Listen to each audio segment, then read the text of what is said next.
Düşünün ki, neçə illik həsrətdən, neçə igid qəhrəman, neçə qanlı və şanlı gecədən, sarsılmaz bir iradənin, qorxusuz bir komandanın rəhbərliyi ilə bizi necə bir parlaq səhərə çıxardı. Bu müzəffər ordu, bu dəmir yumruq, bu rəşadətli xalq necə bir zəfərə qədəm qoydu. Qürurluyuq, çünki bu şanlı gün tariximizin qürur yeridir. Zəfər günün mübarək Azərbaycan.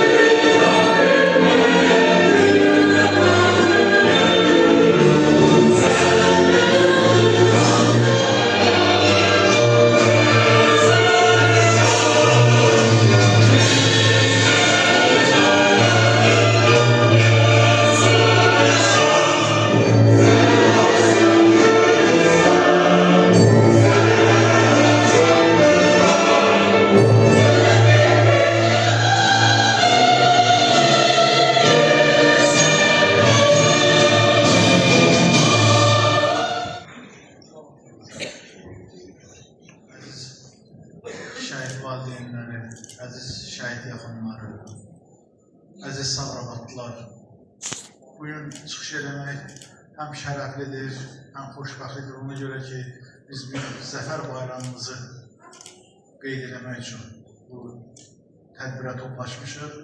O bir tərəfdən də 20-ci ildən 5 ildən artıq vaxt keçməsinə baxmayaraq, mən düşünürəm ki, 100 illər keçsə belə, biz nə o 44 günlük müharibəni, nə də bu zəfər günümüzü unutmağa nə mənəvi haqqımız var, nə ixtiyarımız var. Nə qədər Azərbaycanımız var, bu 8 noyabr Azərbaycan tarixinə qızıl hərflərlə yazılan bir gün kimi yaşayacaq və qalacaqdır. Ali Başkomandan, Müzəffər Ali Başkomandan Cənab Prezidentin rəhbərliyi altında cəmi 44 gün sürən müharibə bizə böyük şərəf gətirdi, ləyaqət gətirdi. Mən həmişə hər yerdə deyirəm, Azərbaycandan kənara gedəndə Allaha yalvarırıq ki, bu mənfur düşmənlərin nümayəndələri qarşımıza çıxmasın. Çünki çıxanda istər-istəməz başımızı aşağı salıb yanlarından ötüb gedir. Ancaq görün, nə qədər Allah Teala bizim o şəhid balalarımızın qanı hesabına, bizim qazilərimizin o fiziki sağlamlıqlarını itirmək hesabına, bizim müharibə iştirakçılarımız hesabına Cənab Prezidentin rəhbəri altında elə bir şərəf verdilər ki, artıq biz ölkədən kənara gedəndə axtarırıq ki, qabağımıza çıxsınlar və gözlərinin içinə baxaq. Bir də onlar qaçınlar. Və bu dövr, 44 günlük müharibə dövrü Azərbaycan tarixinə qızıl hərflərlə yazılan dövrdür. Ona görə ki, 300 ildən artıq bir dövrdə gedən Azərbaycan torpaqları ilk dəfə Ali Başkomandanın, Cənab Prezidentin rəhbəri altında geri qayıtdı. Vaxtınızı aldım, çox sağ olun. Qarşıdan həmin bayraq günü gəlir, istəyirəm bunu da qeyd edirəm, konstitusiya günü gəlir, bunu da qeyd edirəm. Bayramlar bir-birinə qarışır. Bu gün ancaq xoş əhvaldan danışmalıyıq, bayram təəssüratlarından danışmalıyıq. Ancaq biz unutmamalıyıq ki, bu bayramı bizə kimlər bəxş edir və necə bəxş edir. Biz bunu unutmağa nə haqqımız var, nə ixtiyarımız var. Allah şəhidlərimizin ruhunu şad eləsin, onlara rəhmət eləsin, valideynlərinə səbr edirik, qazilərimizin fiziki sağlamlıqlarını Allah özlərinə qaytarsın və müharibə iştirakçıları da sağ olsun, var olsun ki, bizi xoşbəxt bir həyata nəsib edir. Çox sağ olun, minnətdarım.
Hörmətli izləyicilər, sizdən xahişimiz bizə dəstək üçün videonu bəyənməyi, paylaşmağı və şərh yazmağı unutmayın. Öncədən təşəkkürümüzü bildiririk.